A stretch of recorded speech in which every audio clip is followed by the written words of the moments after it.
Muraho neza nanone ndabasuje cyane nkuko bisanzwe ni Samuel Muhayimana. Nkunda gufasha abantu gukoresha smartphone cyangwa se ICT muri rusange. Dukoresha smartphone ariko hari igihe umuntu aba mu magroupe menshi. Amagroupe arenze 5, 10 bitewe n'akazi umuntu akora. Noneho buri groupe ugasanga hari ibyo yohereza ama video, ama audio. Wajya kubona ukuntu telefone yawe iruzuye. Rimwe na rimwe hari ibyo bohereza ubudakeneye wenda ko byisebye kuri telefone yawe. Ariko wajya kubona ugasanga telefone yawe iruzuye ugashyiramo na memory card ariko still ikomeza kuzura.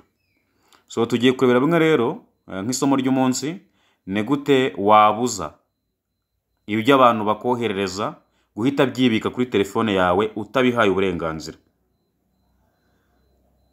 Okay? Uko wajya ubibuza ukabifunga ukajya byifungura cyangwa se bikajya biza kuri telefone yawe ari uko bihaye uburenganzira. Okay? Reka turebe. Twibukiranye neza tugiye kureba isomo uko wabuza ibintu byose abantu boherereje ku magurupu ubarizwamo ya WhatsApp guhita byisevinga kuri telefone yawe kuko hari igihe byuzuza telefone yawe kandi rimwe na rimwe utabikeneye. So ukajya rero uha telefone uburenganzira kugira ngo ibike ibyo ukeneye. Okay, twagiye. Urajya muri WhatsApp yawe. Numara kujya muri WhatsApp urabona nk'ubu ngubu ngiye mbarizwa mu magroupe menshi cyane. Ageze hafi muri za 60. Urumva rero buri muntu wese ubarizwa muri iyo groupe aramutse anyoherereje amafoto, ama audio n'ama video, telefone yanjye nta n'iminsi 2 yashira ituzuye. Ariko imba nabifunze hanyuma nkafungura icyo ngewe nkeneye kureba bitewe n'iki naho kivuye nzi neza ko hizewe cyaba gifite akamaro.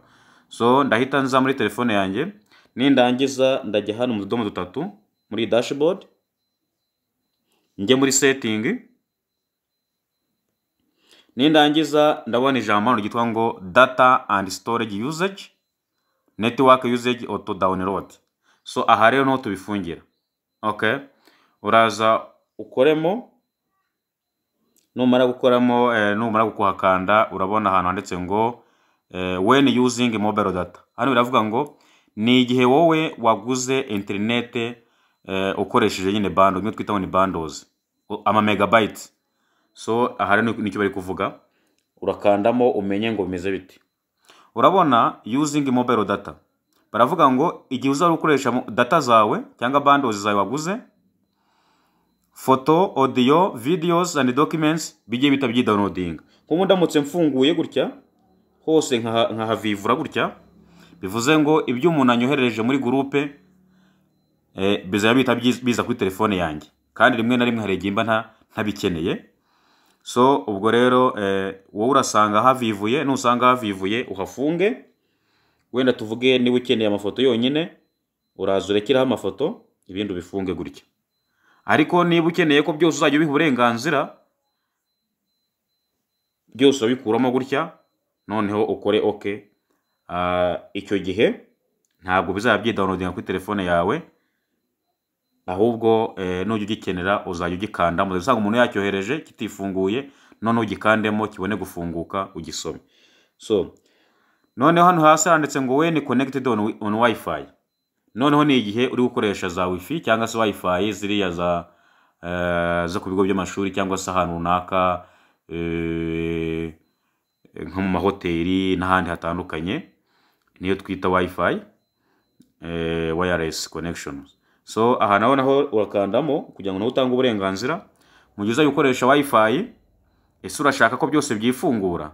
Akenshi na kenshi navuga ngo ni hoya. Ubwo ari icyo gihe iyo bimeze gutya byose bivivuye no kuvuga ngo birifungura, ugasanga telefone yawe yujujwe n'ibintu utazi iyo byaturutse. Ariko icyo gihe bitabikeneye ukajya ubiha uburenganzira, nabwo urabifunga gutya hanyuma ugakanda okay. So ubwo icyo gihe telefone yawe ifite umutekano. So warangiza rero urasubira inyuma, noneho turebe ngo ese ni gute bikora. Ni ukuvuga ngo niba ugiye abantu bakoherereje ibintu kuri WhatsApp,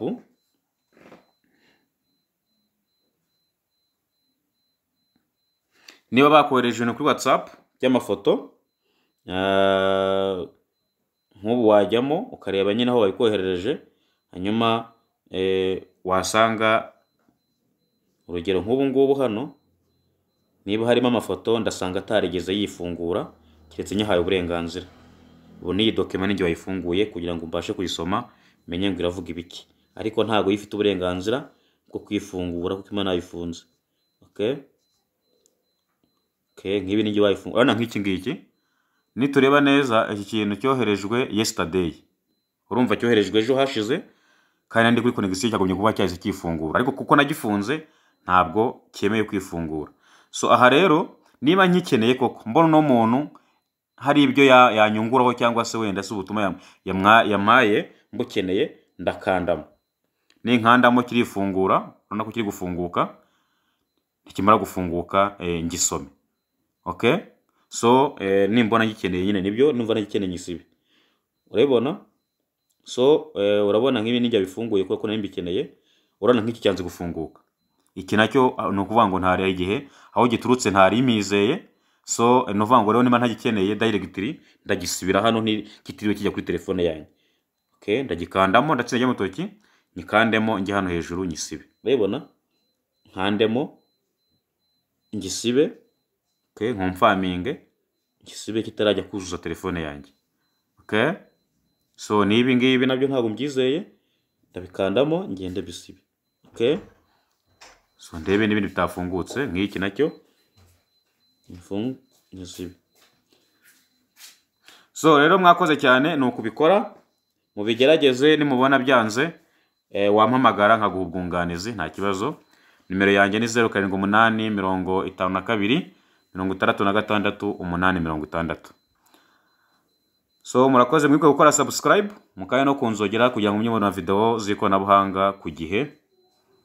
Imana ibarinde.